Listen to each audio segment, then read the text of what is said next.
Halo, balik lagi ke podcastnya Aunty Kamel Petir. Nah, pada bingung kan?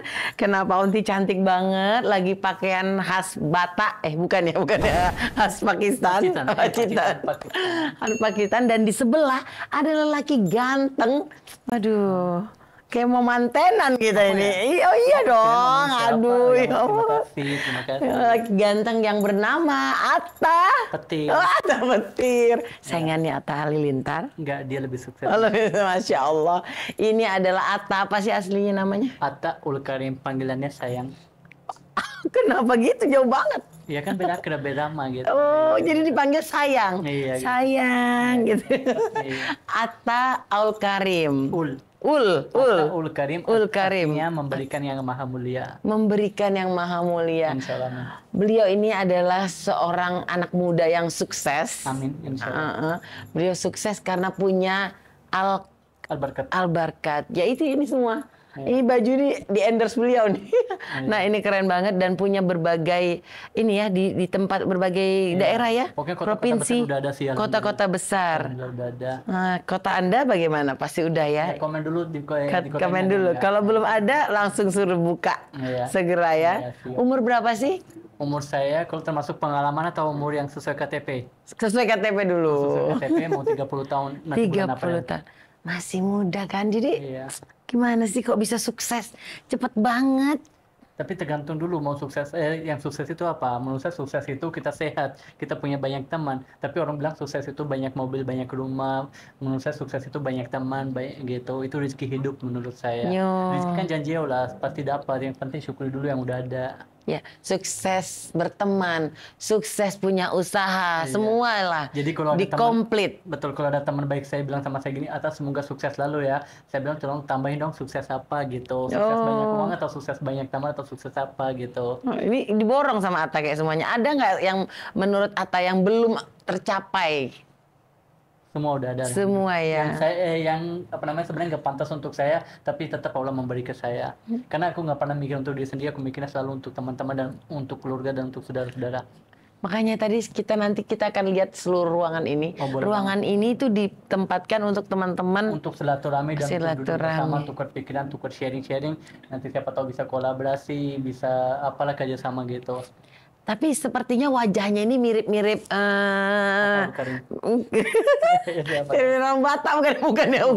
Mirip-mirip enggak bercanda saya. Mirip-mirip orang Pakistan. Berarti apa tadi? Pakistan apa Pacitan? Saya salah dengar tadi Pacitan. Nah, Pakistan berarti berapa lama sih datang dari Pakistan ke Indonesia? Ceritain dong, kenapa ke Indonesia? Ceritain dong, tak? Oke. Ceritain dong, sayang. Itu kan panggilan saya. Iya kan, panggilan saya. Jadi nanti orang bilang kok Atta kayak gini banget. Jadi waktu umur saya 14 tahun saya udah di Indonesia. Bapak saya udah sebelumnya di Indonesia. Waktu umur saya 6 bulan Bapak udah di Indonesia. Tahun 93. Saya kan lahir tahun 93. Jadi Bapak awal mulanya ke Indonesia ngapain? Iya, merantau. Karena Pakistan hidupnya sangat sulit. Terus ada yang bilang merantau aja ke luar negeri. Insya Allah ada rezeki di sana gitu. Karena negara Indonesia itu sedang berkembang. Jadi kamu juga ikut berkembang nanti. Jadi Bapak ke Indonesia tahun 2008 Bapak saya panggil saya dan panggil abang saya. Karena di Pakistan saya itu sekolahnya kurang pintar. Kenapa kurang pintar? Mohon maaf ya ceritanya agak panjang. Karena banyak teman-teman saya suka bully saya. Bully fisik, bully omongan. Kenapa fisiknya seganteng ini dibully? Hai kalian bagaimana? Artinya bully fisik itu dipukul. Oh dipukul. Karena Atta di antara orang Pakistan lain lebih kecil lah bagaimana? Bukan lebih kecil, emang saya orangnya nggak pernah balas ke orang. Kalau pukul saya tetap sabar, nggak mau balas gitu. Jadi akhirnya saya trauma. Umur saya 12 tahun. Orang kalau nanya sama saya 2 tambah 2 berapa, saya nggak bisa jawab. Saking traumanya. Saking sedihnya gitu. Oh, padahal bisa tapi karena traumatik. Kamu nggak bisa jawab. Iya. Kamu nggak bisa, kamu nggak pantas kayak gitu. Akhirnya umur 14 tahun saya ke Indonesia. Bapak saya sama bapak 2 bulan. Habis itu bapak saya bukakan toko saya di ITC Fatmawati sini. Sekarang kita jual ini taplak meja ini. Ini tapi ya. Sekarang nggak jual. Sekarang udah nggak jual. Jadi jual taplak meja ini, jual taplak meja, sarung bantal, anting, kalung. Jadi kalau ada jualan yang dampingin saya senang, tapi aku sedih kalau jualan. Kenapa saya sedih? Karena nanti kalau bapak nanya, Atta hari ini jual apa dan harganya berapa? Saya nggak bisa jawab. Karena aku nggak tahu itu 13.000 atau 130.000 atau 1.300.000. Oh itu benar-benar karena trauma banget. Karena trauma nggak bisa gitu, nggak tahu gitu. Terus abis itu alhamdulillah sejak saya datang di Indonesia, orang Indonesia hadap saya dengan senyum. Orang Indonesia luar biasa loh. Saya nggak beneran. Kayak manis-manis kayak saya, ramahnya kayak saya kan. Bercanda ya, bercanda. Nggak apa-apa, tapi nggak apa-apa langsung. Iya. Jadi orang Indonesia itu baik sama saya. Akhirnya saya lama-lama bisa belajar. Sekarang mau diskon dari 1 miliar berapa persen aja tanpa kalkulator saya bisa. Wow. Tapi serius tanpa guru jadinya. Tanpa guru. Berarti itu berarti memang benar-benar traumatik sehingga menyebabkan jadi begitu. Betul. Padahal sebenarnya dirimu pintar. Iya, jadi gini, satu lagi ada yang kekurangan. Sekarang kalau orang bilang sama saya, Ata coba tulis apa kabar tapi pakai bahasa Pakistan. Aku nggak bisa nulis lagi. Aku pakai bahasa Pakistan cuma bisa nulis nama saya. Jadi semua udah hangus, udah hilang, nggak bisa. Udah lupa. Udah lupa, tapi omong bisa. Berarti tapi udah Indonesia banget lah ya. Jadi, tapi Indonesia banget. Dan saya lulusan SMP kelas 1. Udah gitu, tapi alhamdulillah saya udah mau nulis 2 buku pakai bahasa Indonesia. Tapi buku itu pakai bahasa Indonesia loh, tapi itu bukan untuk jualan, untuk dokumentasi saya aja gitu. Terus pertama kali jualan yang namanya apa tadi? Sarung bantal, taplak meja itu. Dari mana? Dibeli? Apa buat? Apa bagaimana itu ini? Ada teman bapak saya jualan gitu, terus kita taruh di Indonesia. Jadi saya masih ingat, saya kalau duduk di depan toko saya, terus ada yang damping saya, dibilang, Pak, coba bapak yang bilang gini, dipilih gitu, biar lucu gitu. Akhirnya saya bilang dipilih. Di sana kan orang beli HP, akhirnya kamu dikerjain namanya itu lah. Nggak apa-apa. Tapi lucu ya, iya, lucu. Kan ada bule aksi. Kalau kerjaan yang positif saya nggak masalah gitu. Iya. Saya bilang ini meja, taplak meja, ini sarung bantal, ini ukurannya segini. Semua saya belajar dari nol gitu. Terus ibu-ibunya sebenarnya bukan mau lihat taplak mejanya, mau lihat Atanya kali ya. Kok lucu, berondong. Ada nggak pengalaman begitu? Kalau ibu-ibu sih alhamdulillah nggak ada. Cuman ada salah satu ibu-ibu, dia ajak anaknya, dia bilang, ini anak saya, tolong kamu nikah dong sama dia. Waktu itu perempuan itu pakai celana pendek. Aku mau bilang di Pakistan kalau mau nikah orang tua yang cari, tapi aku kan nggak bisa bahasa Indonesia. Aku alasan aja, aku nggak mau anak ibu pakai celana pendek. Gitu. Akhirnya dibilang ya udah deh, oke. Habis itu setelah 6 bulan saya kan tutup toko di Fatmati. Bapak saya buka toko saya di Jalan Raya di Fatmati juga. Saya jagain. Setelah 4 tahun saya Fatmati lagi mau belanja gitu. Ketemu ibu itu lagi, kebetulan banget itu. Anaknya udah datang pakai celana panjang. Gimana? Ata, kamu masih ingat sama saya nggak? Saya bilang, ibu itu bukan yang waktu itu datang ke toko saya. Ibu bilang nikah dong sama anak saya, tapi saya alasan. Saya bilang anak ibu pakai celana pendek. Dia bilang iya benar. Kamu ingat? Saya bilang iya ingat, karena wajah ibu masih ingat. Padahal kita nggak tukar nomor waktu itu. Terus saya bilang, mana anaknya ibu? Pas saya lihat anaknya, alhamdulillah udah pakai cadar. Masya Allah. Terus habis itu, saya bilang, mohon maaf ya bu, waktu itu saya nggak bisa bahasa Indonesia. Cuman karena saya alasan, karena saya mau bilang, di Pakistan nggak boleh cari sendiri. Orang tua yang cari jodohnya. Terus dia bilang, nggak apa-apa, yang penting kamu udah arahin ke anak saya yang baik gitu. Kan sekarang saya berteman sama dia di Instagram. Foto dia semua pakai cadar, dan udah gitu kalau foto yang dari depan juga nggak ada dari depan, jadi selalu dari samping. Kalau di wajah di mata ada emoji bunga gitu. Kayak gini banyak kejadian, tapi nggak bisa cerita sini karena ada yang nggak bagus juga. Nah, terus ini nih, kenapa memilih karpet? Dari sarung bantal, apa beralih ke karpet, apa gimana dulu? Karpet, cuman ini karena ini aksesoris aja. Memang dari awal udah karpet. Gitu. Dan kenapa saya memilih karpet? Karena ini usaha orang tua saya. Anak baik itu yang melanjutkan usaha orang tua. Benar. Kita sukses karena kita melanjutkan usaha orang tua. Orang tua juga jadi bangga, jadi bersyukur. Wah, saya nggak sayang bangun usaha sebesar ini, nggak ada yang jalanin. Tapi kalau kita jalanin, orang tua otomatis senang. Jadi dari orang tua udah besar dulu, atau Atta tuh yang merintisnya sampai besar? Rame-rame lah menit. Rame-rame lah kita dorong. Karena kalau kita sendiri yang dorong capek, mendingan rame-rame aja dorong. Iya, kayak main tarik tambang lah. Cuman waktu saya 2008 datang, bapak saya satu toko. Sekarang alhamdulillah sekarang seluruh Indonesia lah. Alhamdulillah sekarang. Amin. Nah, kenapa karpet di Pakistan gimana sih bedanya dengan yang ada di dunia? Kan banyak tuh.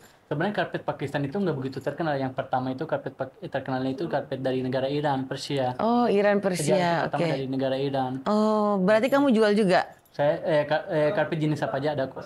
Oh, jadi sebenarnya Atta emang dari Pakistan, tapi di sini di Al-Barkah seluruh karpet ada. Ada, tapi Pakistan juga tetap ada. Cuman lebih kayak sejarah karpet itu pertama dari negara Persia. Tapi kalau untuk orang Indonesia, kalau nanya tahu karpet nggak? Oh, tahu yang bagus mana, pasti bilangnya Turki. Iya, nggak ngerti ya. Bukan nggak ngerti, nggak tahu karena waktu pergi ke umroh di sana jualan karpet Turki. Jadi di sini udah pikirannya udah Turki. Padahal salah ya. Banyak artinya yang Banyak lain. yang lain juga. Cuman karena dari kecil waktu orang tua berangkat ke umroh bawa karpet dari mana? Turki. Belinya di Saudi, tapi mereknya Turki gitu, made in Turki gitu. Bener. Nah, boleh mundur yang dikit? dijual. Boleh, mungkin cantiknya kelewatan. Yang dijual tak? Dari harga berapa sampai berapa sih? Untuk ukuran 2x3 ya. Ukuran 2x3 ada yang 3 juta juga ada. Gitu. Ada yang 300 juta juga ada. Cuma sekarang saya mau jelasin. Tapi banyak orang bilang kenapa oh mahal banget ya. Tapi sekarang alhamdulillah saya dapat kesempatan, saya mau sedikit kasih tahu kenapa mahal. Kenapa karena mahal? Itu 300 juta mahal karena itu pakai bulu domba.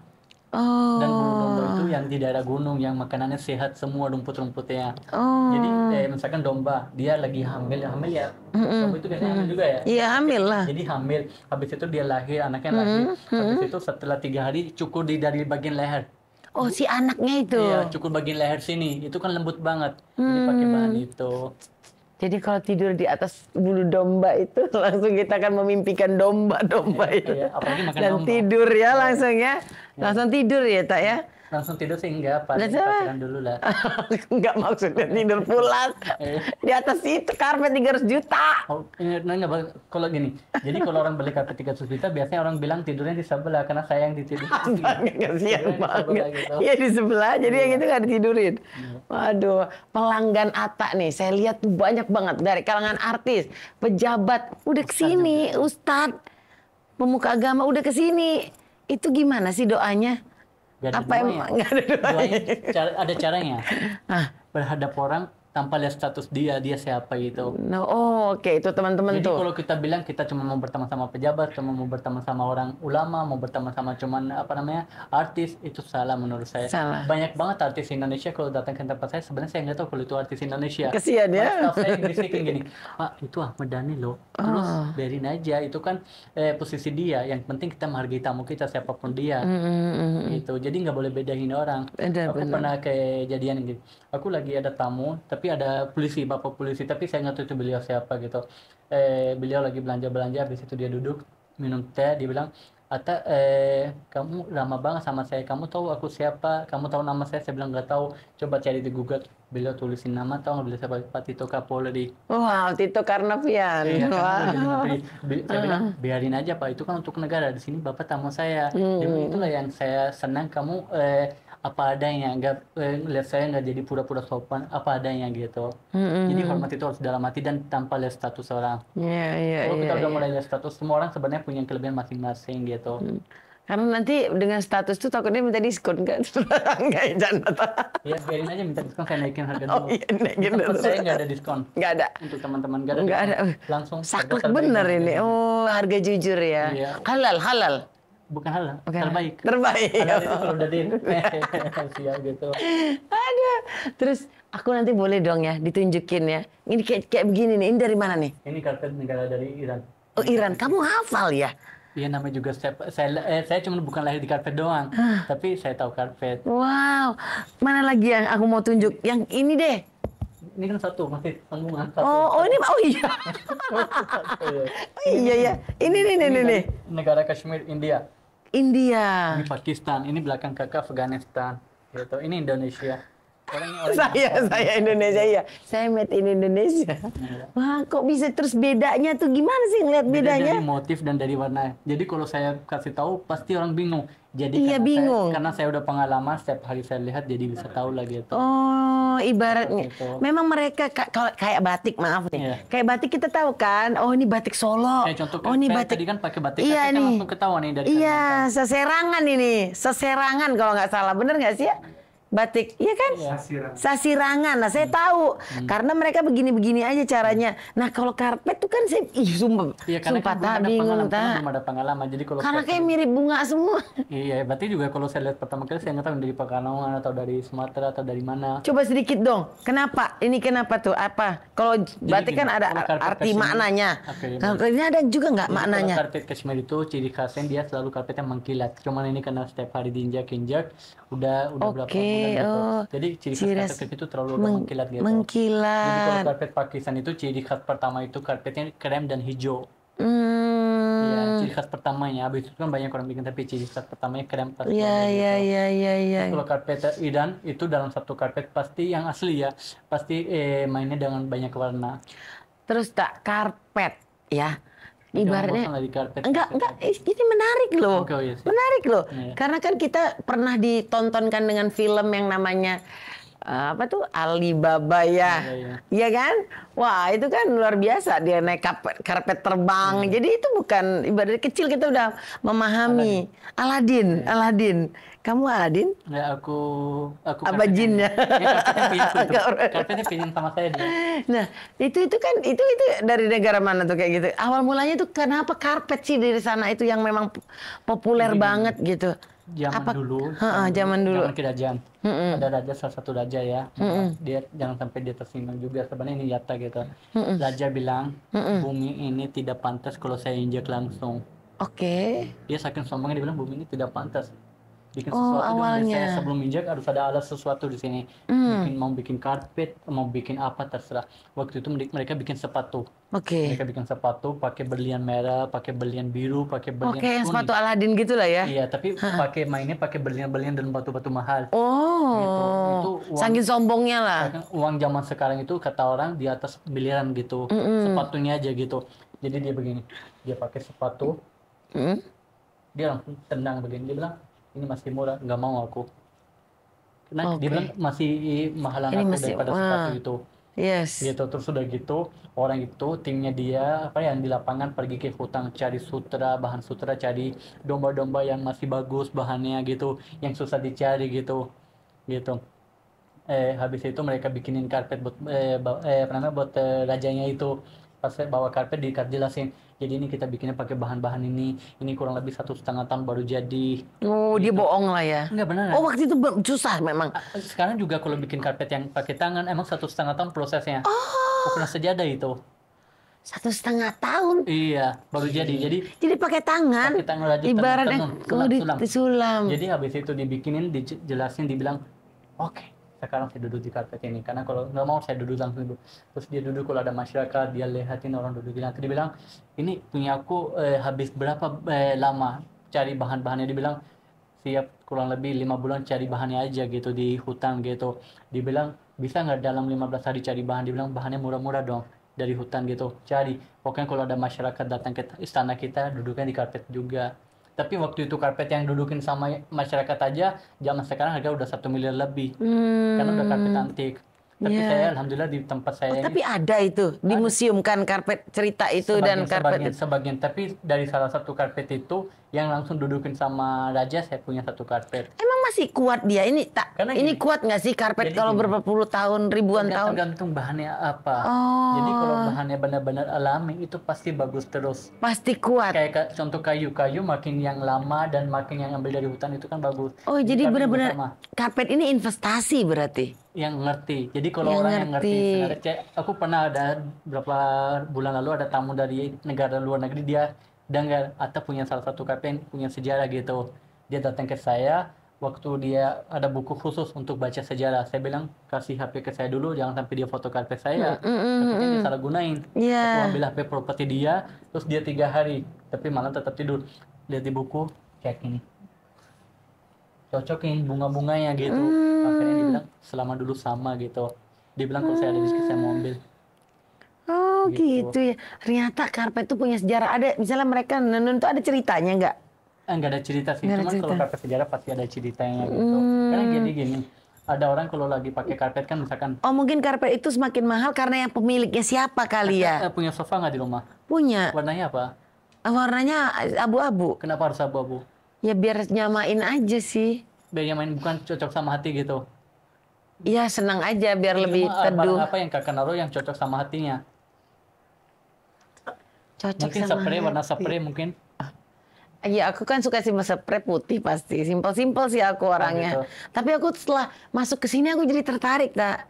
Gitu. Di sini kayaknya pengen istirahat, tempat keluarga nyaman banget gitu loh. Iya, jadi kayak bukan karena karpet itu. Karena alhamdulillah yang sambut kakak dengan Oh, bukan karena nuansa karpetnya. Bukan, ketulusan itu. Tapi pengen tiduran aja bawaannya, tak? Oh gitu. Iya, maksudnya nyaman banget.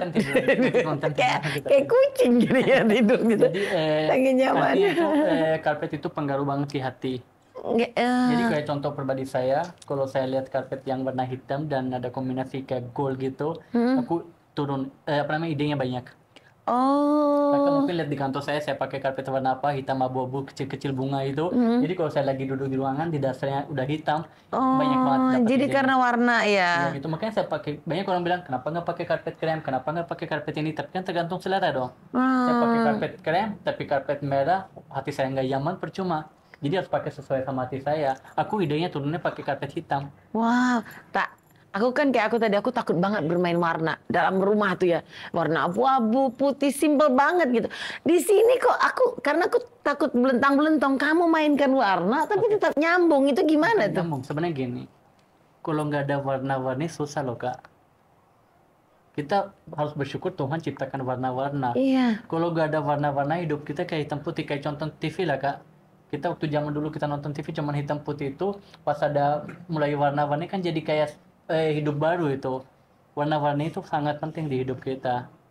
Iya benar sih, tapi kalau salah menempatkan warna kan jadi norak, tak? Tapi kamu begitu melihatnya coba. Ada orange, lari lagi ke ini, tapi bisa keren banget ya. Warna-warni itu nggak pernah norak, yang nggak pernah norak ya. Mungkin. Pemikiran orang ya, iya ya. Yang kalau kita nyaman, alhamdulillah. Nah, Nita, ada banyak banget pertanyaan dari netizen, Nita. Wow. Nanti boleh bacain. Pertanyaannya susah ya? Iya, pertanyaan susah ya. Netizen coba apa aja nih yang mau ditanya? Coba bacain dulu. Enggak, ini kan tadi kan kalau dengar ceritanya dari... Aduh. Gimana sih? Ya. Coba cheers dulu gitu. Bismillah. Jadi haram. Oh gitu ya? Enggak. Kalau dengar dari cerita Kak Atta kan tadi membangun usaha ini kan nggak mudah dengan latar belakang yang Kak Atta mungkin punya trauma lah, ya kan. Cuman kan ini udah sukses, udah ada 27 cabang gitu. Kiatnya itu seperti apa sih? Selain kan kalau kita baca dari beberapa portal berita punya kiat khusus nih untuk Kak Atta itu membangun Al-Barkat lebih luas lagi dengan mungkin menggait beberapa artis. Itu emang kiat pertamanya atau seperti apa? Ya, artinya maksudnya kiatnya itu apakah dengan cara mengcombine artis atau channel? Jujur tak? Iya harus. Jujur. Jujur. Gak bercanda. Jadi gini. Yang penting kalau kerja itu ikutan zaman, tapi hati tetap tulus. Oh. Ini kan zaman 2023. Iya. Kita tinggal di kota mana sekarang? Yes, Jakarta. Bukan apa namanya Jakarta? Metropolitan. Bukan. Apa Jakarta kota kolaborasi. Oh. Jadi zaman sekarang ini perlu kolaborasi. Perlu bersama-sama. Saya nggak perlu kolaborasi, saya bisa sukses sendiri. Oke, pasti bisa sukses. Tapi tanpa kolaborasi, tanpa rangkul sama teman-teman nggak bisa. Iya benar. Jadi kalau soal kolaborasi sama artis Indonesia itu sama siapapun itu sangat penting. Karena kita tinggal di kota kolaborasi. Kalau kita nggak kolaborasi itu sangat susah. Jadi lebih baik kita kolaborasi dengan niat tulus tanpa ada maunya, insya Allah. Dan saya alhamdulillah udah pernah kolaborasi sama artis Indonesia kurang lebih 90. 90. Dimulai dari tahun berapa? Apa baru aja apa kemarin? Pas COVID. Berarti kemarin ide kreatifnya apa tuh? Banyak. Dulu natural aja, jualan biasa gitu. Natural aja, kalau ada masjid atau ada kantor kirim penawaran. Iya, baru sekarang ini. Iya, jadi kalau harus. Kakak lihat lutut saya ini banyak lukanya dong. Tahu nggak? Waktu dulu saya kan marketing pakai mobil, terus bapak telepon, Atta kamu di mana? Di Bogor pak. Balik sekarang, kamu harus istirahat karena kamu dari subuh berangkat setiap hari kamu marketing, pasti kamu capek. Aku balik, mobilnya di parkiran, saya bilang, Mas, ayo kita jalan lagi naik motor aja. Kamu bawa motor, aku taruh contoh di sini. Di sini saya taruh contoh 60 kilo, 70 kilo. Saya pegang gini-gini. Dia jalan ke Bogor, Cibubur dari Jakarta sini. Kadang lutut saya kena di angkutan, kadang kena kemana gitu. Terus kadang-kadang ada aja orang preman dari belakang, apa namanya, kayak pukul atau apa, nggak ngerti kenapa dia begitu sama saya. Mungkin wajar luar negeri kali ya. Gitu. Pukul halo apa pukul tepak? Gamper kencang gitu, gamper gitu. Tapi mungkin dia ada apa nggak ngerti. Iya. Gitu. Mungkin dia bilang nggak boleh bawa ini gitu, mungkin tegur apa gitu. Intinya sih gini, kita harus sesuai zaman kerjanya. Iya. Gitu. Menurut saya hidup itu sebenarnya kalau cari rezeki nggak ada akhirnya. Gitu. Yang penting adalah hidup kita berkualitas dan kreatif. Kalau kita sendiri nggak kreatif, cari aja orang kreatif yang gabung sama kita. Karena kalau mau jalanin dagang itu harus nempel sama orang-orang pintar. Tapi banyak bos-bosnya yang saya perhatiin, nggak sebut nama, mereka ada ego. Aku nggak mau cari orang yang lebih pintar dari saya. Padahal dagang itu jalannya dengan yang lebih pintar dari kita. Ngomong-ngomong 30, udah punya istri belum sih? Udah 2. Ibu-ibu ini udah. Iya. 2? Iya, nggak bercanda. Gak apa-apa, Tak. 3 jangan-jangan mau nambah. Nanti habis Ngantri. Lagi mungkin aku mau nanya. Tunggu belum dijawab. Pertanyaan Dijawab dulu. Berapa? Udah punya alhamdulillah. Ini nggak yang Anak nggak, istri Tak. 2 anak. Anak? Istri 2 anak. Istri 2 anak. Dua anak. Oh iya. Ini bisa ambigu soalnya sepertinya jawaban. Aku mau yang Yang susah dong netizen. Iya, Netizen gampang banget kebaca ya. Ih susah ya, biasanya sulit kali ini. Iya, Untuk Atta dia gampang-gampang. Iya. Gitu. Nanti aku Ya, kan nunggu. Iya, gitu. Kak Atta sendiri selama berbisnis ini pernah maksudnya pernah kena tipu nggak sih, atau benar-benar yang banyaknya kan namanya kita Suka dukanya lah, Tak. merintis itu kan pasti nggak langsung meledak kan. Selama perjalanan ini pernah ditipu juga nggak sih? Oke. Gitu. Saya contoh dari botol ini ya. Ini kan rezeki saya. Ini dalamnya ada karpet, ada omset saya, ada uang saya. Pasti ada tipu juga lah ya. Pasti ada tipu. Jadi ini aku kan simpan baik-baik, jangan sampai ada salah orang gitu. Tahu-tahu aku lagi sibuk bicara, ada orang datang begini. Atta lagi sibuk. Minum. Ambil rezeki saya, tipu, bohongin saya belakang saya. Saya nggak masalah. Dia bohongin saya, tipu saya. Karena yang kasih rezeki saya ini yang di atas. Kalau diambil nggak apa-apa, biarin aja. Kecuali kalau ini saya bikin sendiri pakai perjuangan saya. Ini Tuhan yang kasih ke saya. Kalau diambil sedikit nggak apa-apa. Tapi kalau dia udah ambil kan nanti Allah sayang sama saya. Nanti dia tambahin. Kalau nggak dikosongin nanti nggak ada nambah-nambah. Ya apa aja biarin aja. Nanti ada yang ambil, Allah kasih lebih banyak lagi insya Allah. Jadi kalau ada orang tipu nggak usah khawatir, itu dia yang dosa, dia yang tanggung jawab sama yang di atas gitu. Kita nggak usah khawatir. Kecuali kalau saya yang bikin sendiri uang ini kan semua dari yang atas. Gak ada yang saya punya kok, Allah yang punya, nitipan aja. Keren banget sih. Iya. Pernah nggak ngerasa down dan capek dan lelah? Kau kayak semangat terus. Tahu nggak kakak? Saya itu ini selain batik ya, batik itu saya selalu dapat hadiah. Karena kalau pakai uang sendiri aku nggak mau. Beneran. Aku kalau beli baju, beli celana nggak pernah beli yang lebih mahal dari 300.000. Kenapa? Karena saya tahu kalau tiba-tiba hidup saya turun, aku down, aku udah terbiasa, aku nggak kaget. Jadi yang bikin sukses itu bukan baju bagus, bukan baju mahal. Karena diri ya, pribadi. Bekerja keras cara bicara kita gitu. Komunikasi. Iya, dan kalau kita down pun itu mungkin jadi gini. Kakak terakhir sakit kapan? Aku sakit kemarin sih, agak pusing. Berapa gitu. hari yang lalu? 3 hari yang lalu. Iya, beruntung dong. Sekarang sehat. Kalau orang sakit, enggak bukan. Kalau orang sakit itu beruntung. Katanya kalau orang lagi sakit, dosanya luntur. Dosanya luntur, pendekatan sama yang di atas lebih keren lagi.